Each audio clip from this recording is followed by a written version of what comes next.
Owning and racking up millions of miles on your fleet trucks may seem like the best way to save money. That is until unexpected maintenance requirements and decreases in fuel economy costs start to stack up. The truth is, there's a point where maintaining old trucks costs more than replacing them with newer ones, something we at Fleet Advantage call the economic tipping point.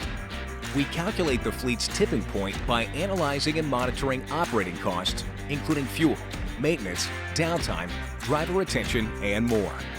Maintaining old trucks drives up your variable costs exponentially, with expensive repairs and reduced MPG.